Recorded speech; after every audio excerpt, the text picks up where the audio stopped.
Good morning, everybody. How are you doing? Today is Tuesday, May 5th, Cinco de Mayo. Happy Cinco de Mayo. I have a story for you today. At the end of every year, I like to read a set of books that I really enjoy. I'm not going to say they're my favorite. Well, they are my favorite, but I say that about every book that I read to you. So yes, I have a favorite set of books, and there's quite a few of them. So over the next couple weeks, I will be reading them to you. And I do this every year at the end of the year to finish up our school year, just because I really enjoy these books. So here is book number 1, Mr. Putter and Tabby Pour the Tea. This is written by Cynthia Rylant and illustrated by Arthur Howard. So there's Mr. Putter and there is Tabby. Mr. Putter, let me read the back of the book to you because it tells a little bit about the book.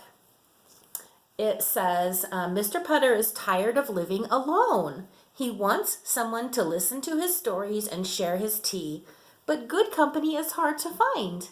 Then he meets Tabby. So let's go ahead and get started with this book.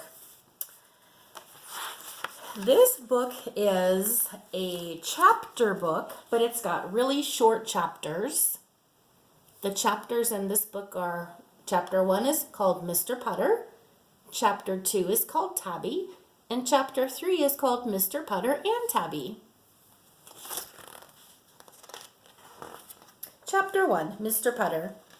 Before he got his fine cat Tabby, Mr. Putter lived all alone. In the mornings, he had no one to share his English muffins.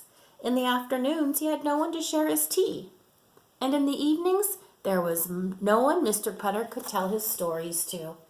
And he had the most wonderful stories to tell.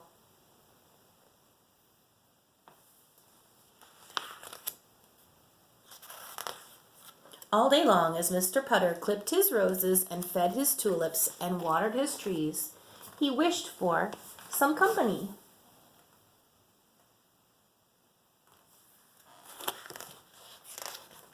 He had warm muffins to eat, he had good tea to pour, and he had wonderful stories to tell. Mr. Putter was tired of living alone. Mr. Putter wanted a cat. Chapter 2, Tabby. Mr. Putter went to the pet store. Do you have any cats? He asked the pet store lady. We have 14, she said. Mr. Putter was delighted. But when he looked into the cage, he was not. These are kittens, he said. I was hoping for a cat. Oh, no one wants cats, sir, said the pet store lady. They are not cute. They are not peppy. Look at all those kittens. Oh my gosh. I love kittens. Kittens are so cute. Mr. Putter himself had not been cute and peppy for a very long time. He said, I want a cat. Then go to the shelter, sir, said the pet store lady. You are sure to find a cat there.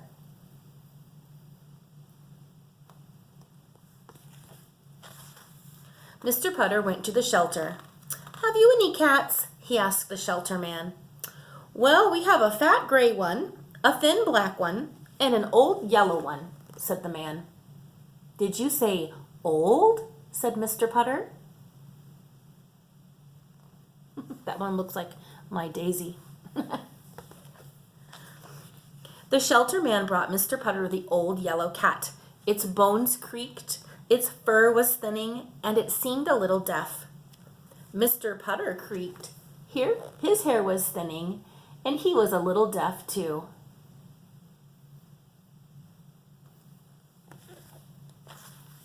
So he took the old yellow cat home.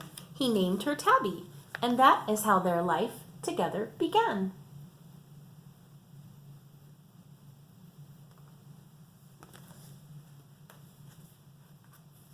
Chapter 3, Mr. Putter and Tabby. Tabby loved Mr. Putter's tulips. She was old and beautiful things meant more to her. She would rub past all the yellow tulips, and then she would roll past all the red tulips.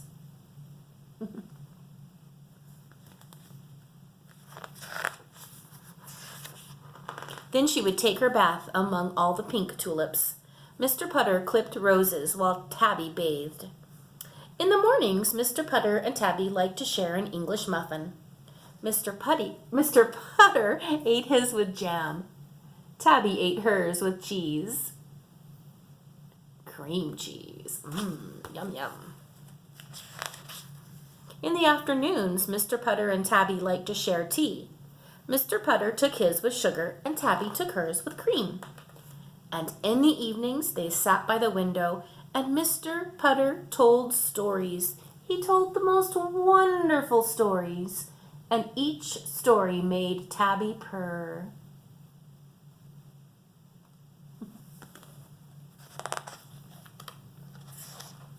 On summer days, they warmed their old bones together in the sun.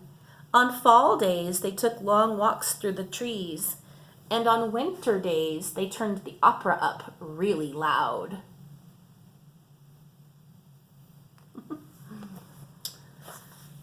After a while, it seemed as if they had always lived together. Tabby knew just what Mr. Putter was going to do next, and Mr. Putter knew just where Tabby was going to sleep next.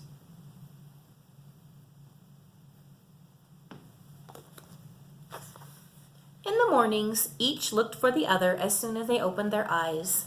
And at night, each looked for the other as their eyes were closing. Mr. Putter could not remember life without Tabby.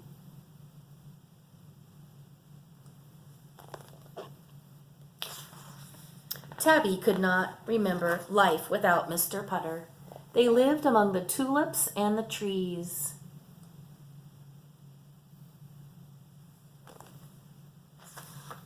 They ate their muffins, they poured their tea, they turned up the opera, and enjoyed the most perfect company of all.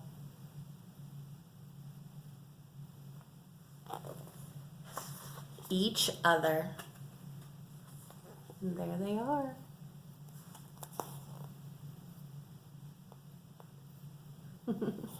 So, that is the end of this book. There are many, many stories. There's way more than these. I'm going to be reading you the next one. I can't remember exactly what it is, but I'll be reading that one to you next time. So the stories from here on out, now that we have met Mr. Putter and Tabby, the stories tell about their adventures and what happens when they, come across different things. We'll also meet his neighbor, Mrs. Teaberry, and Mrs. Teaberry has a dog named Zeke. So I think you will enjoy getting to meet Mrs. Teaberry and her good dog Zeke. All right, my friends, I hope you're well. I hope you're getting your work done. I hope you're trying your best. I hope you're helping out at home. And have a wonderful day. Bye, friends.